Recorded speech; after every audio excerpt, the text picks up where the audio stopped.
మాటలందు నేను మక్కువ చూపను, చేతలందు చేవ చూపదలతో. మాటలాడి ప్రయోజనం లేదని నేను భావిస్తానండి. ఇంటికి వెలుగు ఇల్లాలు,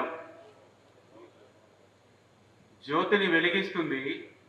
తెలుగు భాషా జ్యోతిని కూడా మీ పిల్లల హృదయాల్లో వెలిగించండి సార్.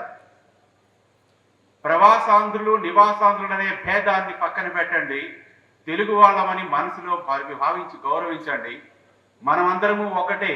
మన అందరి హృదయాల్లో వెలుగుతున్నది భాషాభిమానం అనే జ్యోతి. ఈ జ్యోతులు వెలిగించండి.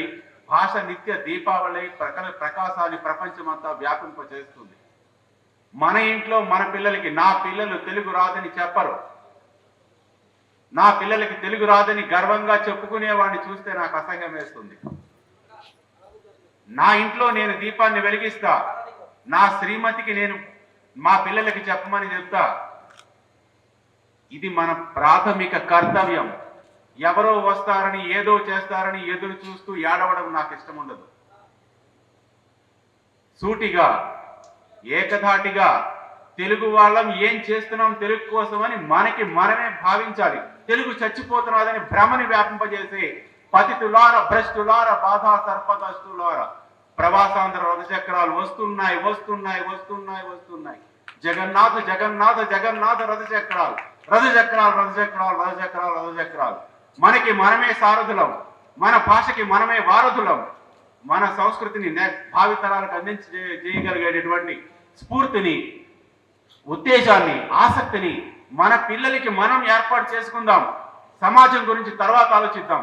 మన ఇంట్లో దీపాన్ని వెలిగిద్దాం, పక్క ఇంట్లో ఆటోమేటికల్లీ అదే వెలుగుతుంది. భాష ఎక్కడ చచ్చిపోయిందండి? మన ఆలోచనలో చచ్చిపోయింది. అంతేకాకుండా ప్రవాసాంధ్ర తెలుగు భాష పిల్లలకి ఏ మాధ్యమంలో చదివినా సరే వాళ్ళు తెలుగును నేర్చుకోవడానికి సహాయకారిగా ఉంటుందని చెప్పి ట్రాన్స్లిటరేషన్, మనకి ధ్వని శాస్త్రం ఆధారంగా తెలుగు, హిందీ, ఆంగ్ల మాధ్యమంలో పాఠ్య పుస్తకాలు తయారు చేస్తున్నాం.